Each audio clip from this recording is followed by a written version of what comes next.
Halo kakak. Iya, untuk membangun chemistry sendiri bukan proses yang sulit sih untuk aku dan Kak Boy di film.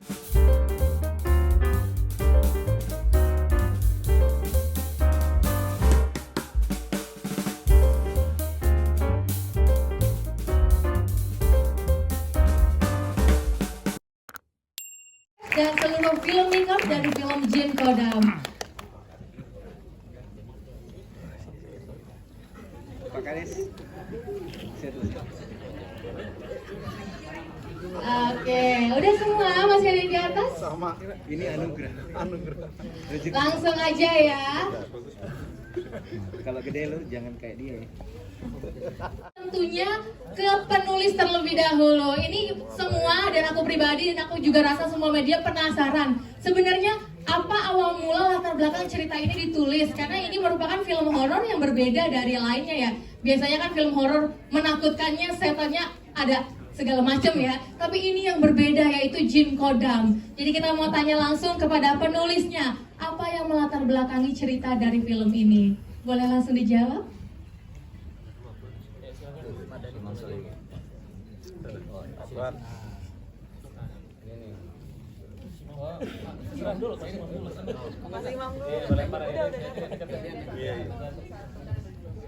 Baik, terima kasih atas waktunya. Jadi kita ketahui bersama bahwa perkembangan film Indonesia saat ini sangat marak sekali dan warna yang sangat dominan adalah film horor, di mana di sana menunjukkan bahwa penonton kita sangat mencintai genre-genre yang horor. Oleh karena itu, kita ingin membuat suatu perbedaan. Meskipun kita tetap dalam warna horor, namun kita bisa menyajikan bagaimana horor tersebut hadir dengan storytelling yang runtut, yang bagus, dan kemudian juga tetap memiliki unsur yang sangat diminati penonton, yakni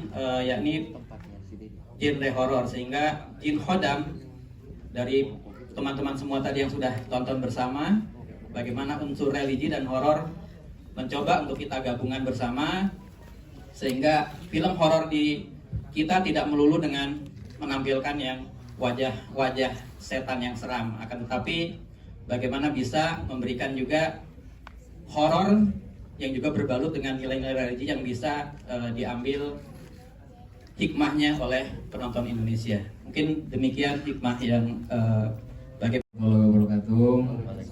Sebelumnya makasih banyak atas kehadiran Bapak, Ibu, Mbak, sahabat, rekan semuanya yang ada di sini. Yang pasti saya mengucapkan terima kasih banyak pada Allah Subhanahu Wa Taala, udah Dedi, udah Tema, Om Johan, semuanya, Pak Niki, semuanya, pada Mawan hadir. Terima kasih. Masalah lokasi ya, langsung aja, nggak lama-lama. Untuk masalah lokasi tentunya kami by konsep semuanya. Kebetulan konsep kami adalah latar belakangnya Sunda, Jawa Barat. Kita langsung menuju ke sana yang pasti. Kita coba kontak orang-orang terdekat kami yang ada di sana. Salah satunya adalah Pak Deden ya namanya ya. Ya Pak Deden, salah satu yang di sana, dan alhamdulillah kami semua menetapkan akhirnya lokasi yang di sana. Jadi dalam pencarian segala macam, akhirnya kita dapat yaitu ada dua lokasi, yaitu satu Kampung Adat Biduana dan satu lagi adalah daerah Cianjur Selatan yaitu Curug Citambur. Dan alhamdulillah ternyata sebelum kami syuting di sana itu belum viral ya tempatnya ya. Dan sekarang sudah viral, masya Allah. Itu semua karena Allah itu aja sih.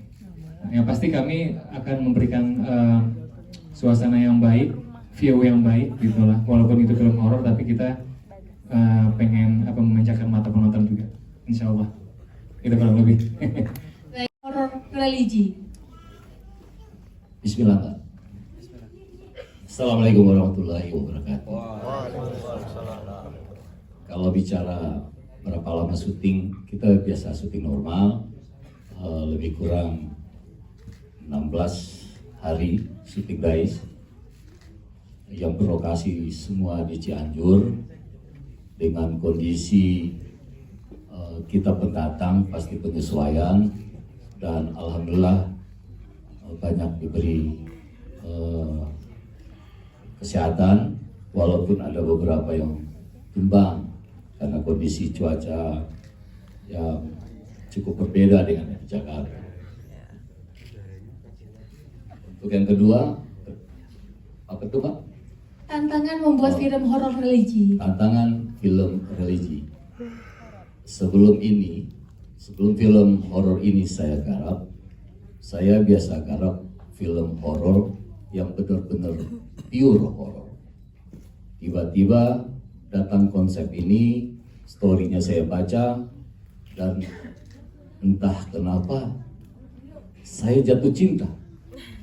Karena di sini tidak menonjolkan kehororannya, tapi konteksnya horor.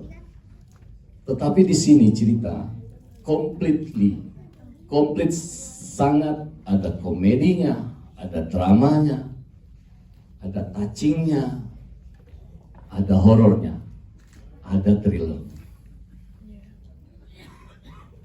Itu yang pertama. Yang kedua, film ini mengalir, kalau saya pas baca itu terkesan lamban, tapi ngiket. Ini pasti lebih jauh berat saat kita bikin film yang horornya datang bertubi-tubi dengan hantaman hantu dari kiri kanan silih berganti. Ini mungkin teman-teman lihat, kalau konteks horornya ada jin kodam, dan jin kodam mungkin keluarnya cuma ya 5 kali. Dan 5 kali itu pun juga hanya sebatas lewat. Tapi itu kuncian dari cerita kita ini itu. Tetapi tidak mengikat ke situ. Semua problem hadir di situ. Semua terpana saat menonton, tertawa, sedih, senang. Apalagi kita dapat kepala daerahnya yang sedikit, tanda kutipnya kan dari Oon ya. Nah, kalau mungkin yang tersirat silahkan teman-teman tafsirin sendiri. Sabar. Harapan kita untuk menyampaikan kepada penonton dengan hadirnya Parja di sana, mungkin bisa diartikan. Begitu pun yang lain-lain, masyarakatnya, ada Wirya, ada Mbah Kliwon, yang dimana itu keseharian kita hadir tiap hari di lingkungan kita yang kita tanpa sadari itu terjadi. Lalu datang Bagas, anak ustadz yang selesai melakukan pendidikan lalu terpanggil untuk pulang dan ingin menjalankan visi berikutnya adalah ingin menyampaikan satu kebenaran di antara banyak rintangan. Rintangan itu sederhana tapi dalam. Nah, ini yang kita coba hadirkan. Ini yang ingin disajikan. Sangat berbeda mungkin teman-teman melihat film saya sebelumnya, dan insya Allah ke depan juga ada satu lagi. Akan hadir horor yang benar-benar horor, mencekam, berdarah-darah, ketakutan, tegang. Iya, kalau di sini tegang, ada momen tegang, ada momen ketawa. Apalagi ini orang di depan saya nih, yang tukang colek-colek Bagas kan, itu kan langsung dari tegang langsung ketawa. Begitupun dengan yang lain-lain. Insya Allah kita melakukan casting juga tidak sembarangan, semuanya penuh dengan perenungan di sebuah kafe dengan segelas kopi, 2 gelas kopi sampai pagi. Insya Allah apa yang kita tetapkan ini entah kenapa puas. Mulai dari casting, reading, syuting, post, dan alhamdulillah pas hasilnya teman-teman pemain datang untuk nonton, teman-teman wartawan datang, dan semua datang. Ada satu kepuasan kita bahwa kita menyajikan film ini menggarap dengan serius, dengan penuh perhitungan. Semoga film ini bisa berkenan sama penonton Indonesia. Insya Allah bisa memberikan kontribusi yang baik juga terhadap perfilman Indonesia. Terima kasih banyak. Seperti kita tahu ya, biasanya itu kan nerima peran yang antagonis, tapi tiba-tiba di sini dapat peran jadi ustadz gitu. Nah, pertanyaannya adalah, apakah ada workshop tertentu yang mendalami peran sebagai ustadz itu seperti apa? Belajarnya berapa lama? Mungkin bisa diceritakan. Assalamualaikum warahmatullahi wabarakatuh. Innal hamdalillah nahmaduhu wa nusalli wa nusallim ala rasulil karim. Amma ba'du. Saya jadi deg-degan dari tadi di depan itu. Kita sama-sama yuk, ada satu harapan bahwa gedung bioskop boleh sekali-sekali kita kemakan dengan sholawat. Insyaallah ya.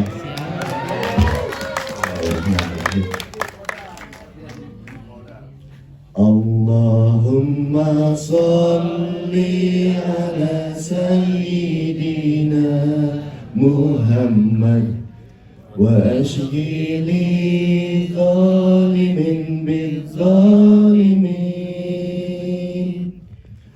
Allahumma sholli ala sayyidina Muhammad wa ashghili zalimin bizzalimin wa aridna min bainihim salimin wa ala alihi wa sahbihi wa sallim. Allahu Akbar. Alhamdulillah. Masya Allah. Barakallah. Khair. Ajib. Tadi pertanyaannya apa ya? Pertanyaannya adalah selama ini kan banyak memerankan antagonis. Nah kali ini menjadi protagonis bahkan langsung ustadz. Apakah ada pembelajaran tersendiri sebelum memerankan peran ini?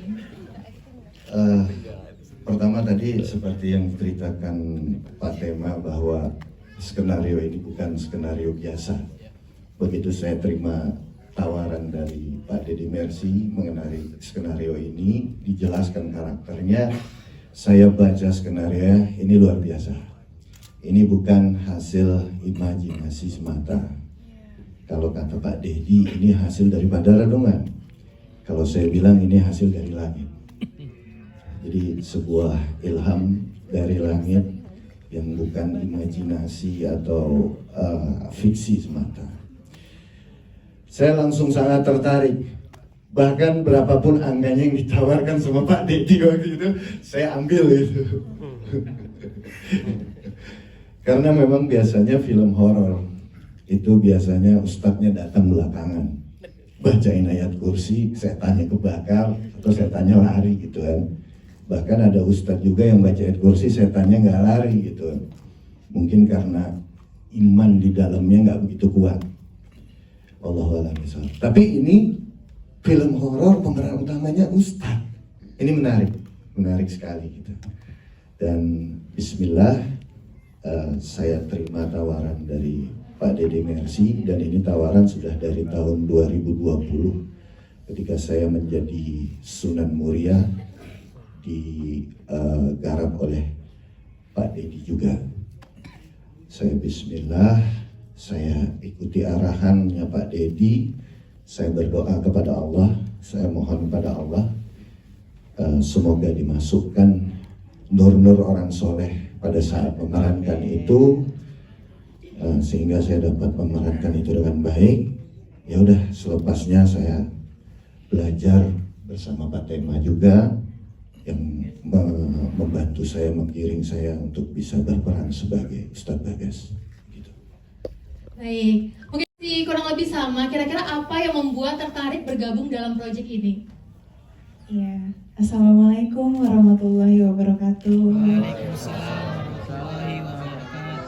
Salam kenal semuanya, aku Hafiza.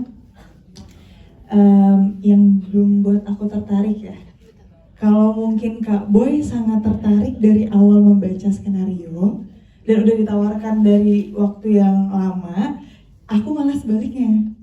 Aku itu disounding sama Kak Ferdi untuk memerankan Ayu, karakter Ayu di film ini dalam jangka waktu yang lumayan dekat dengan proses syuting. Terus juga agak kaget karena karakter Ayu ini jujur jauh ya dari aku sendiri, dari Hafiza sendiri itu. Jadi menurut aku banyak yang harus dipelajarin, tapi dengan bimbingan dari Bapak Sutradara, Pak Deddy juga, terus banyaklah Kak Boy juga dan pemain-pemain yang lain, all cast, bisa meyakinkan aku untuk memerankan karakter Ayu ini yang jauh berbeda dari karakter aku aslinya. Dan aku sadari satu hal, bahwa kita bisa belajar dari manapun dan dari siapapun. Bahkan aku sendiri sebagai Hafiza bisa belajar dari karakterku, yaitu Ayu, kayak gitu. Baik, terima kasih Kak Hafiza. Kita Kabar baik, kabar baik. Kabar saya kurang baik. Alhamdulillah baik ya Om. Aku mau tanya satu pertanyaan aja. Kita melihat di film tadi ya, banyak banget adegan dari Om Reza Tafi sebagai Wirian. Itu dialognya singkat tapi ngena banget di hati gitu kan. Itu sebenarnya adalah sudah tercantum di skenario atau banyak dialog yang spontan begitu Om? Dialognya seperti apa katanya? Dialog. Iya, dialognya spontan atau sesuai skenario? Sesuai skrip. Sesuai Sundal skrip. ya Om ya? Termasuk Sundal. Itu kamu.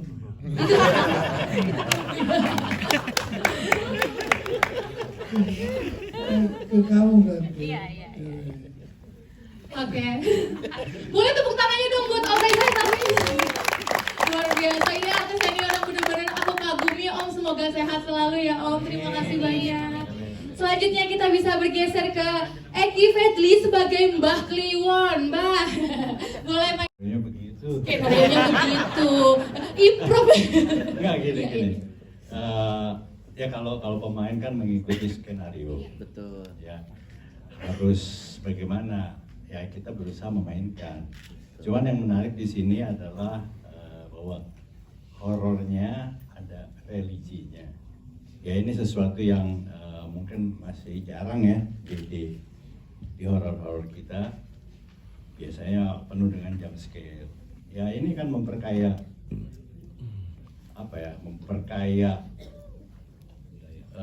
genre horor sendiri. Ya mudah-mudahan semakin banyak kalau buat saya genre horornya itu berkembang gitu. Mungkin ada horor komedi mungkin suatu saat, atau horor drama atau apa.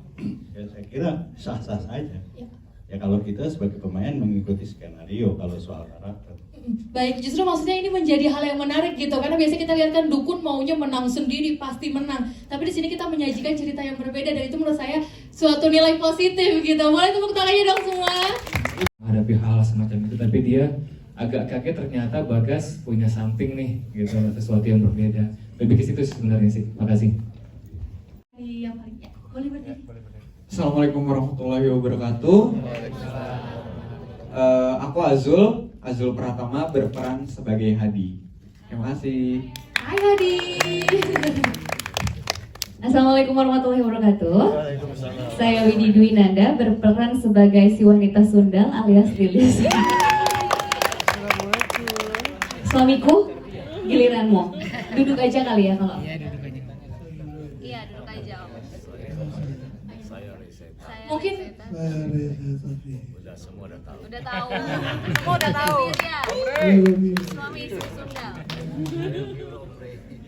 Mungkin untuk Kak Widi, boleh ditambahkan sedikit, ceritakan karakternya. Tadi kita lihat kan Lilis wanita suka-suka godain Bagas, tiba-tiba terakhir nembak orang gitu, gimana ceritanya, boleh? Iya, itu dia.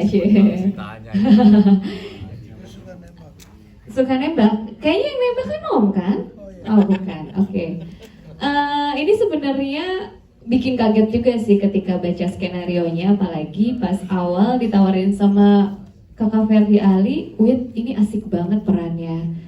Walaupun judulnya Jin Hodong kayak bakal serem-serem gitu, ternyata pas baca emang seru banget. Dan ketika baca karakter Lilis, wow ada twistnya, aku suka. Dari Sundal jadi kayak pembunuh begitu ya.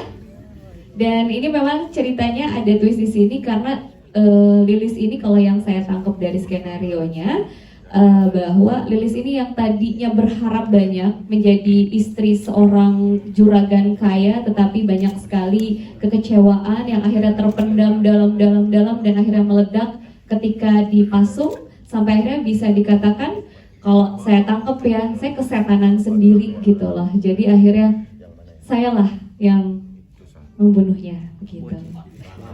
Bukan pahlawan sebenarnya, kan kesetanan. Jadi ibaratnya kayak emosi itu kalau ya pelampiasannya tuh bisa berubah menjadi hal yang mengerikan begitu kan. Dan ini memang terjadi juga di sekitar kita kan. Yang mengerikan itu bisa terjadi kalau kita tidak menguasai emosi kita dan tidak ingat kepada Allah Subhanahu wa taala. Semua di sini. Assalamualaikum warahmatullahi wabarakatuh. Aku Habibah Lakbar berperan sebagai Rais, ponakannya Kayu. Lanjut. Siapa ini?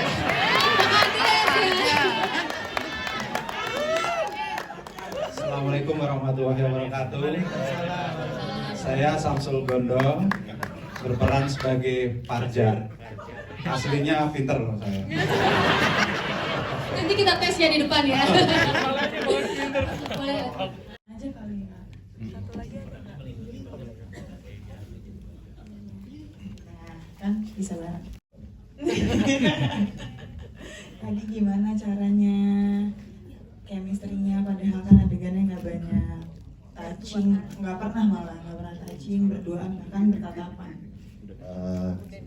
Kita memang dilarang sama Pak Dedi untuk melirik satu sama lain. Jadi kita saling tundukkan pandangan di set. Jadi kebiasaannya seperti itu. Dilanjutkan, Boy. Iya, Kak Boy katanya dilanjutkan kayak gitu kalau ngelihat cewek, ditundukkan pandangannya. Bagas ya, Bagas. Bagas ya, bukan Boy. Iya. Maaf istriku. Halo kakak.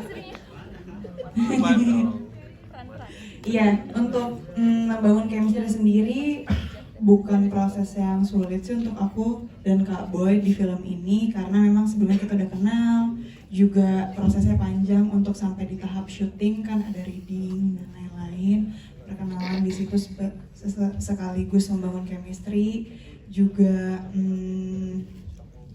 Ternyata sulitnya kalau misalkan kita nggak bisa touching, nggak bisa lihat-lihatan, tapi harus tetap kelihatan ada something gitu. Ya kan? Itu sulitnya ternyata di situ. Tapi ya balik lagi, kita bisa mainin body language dan dan dialog, tone-nya ya untuk bisa mendapatkan chemistry itu. Bahwa ada perumpamaan bahwa ketika matahari tenggelam itu adalah seolah seperti keluarnya dua tanduk setan atau dua tanduk iblis. Artinya apapun bentuk jin atau iblis, di situ tanda kutip dia punya tanduk.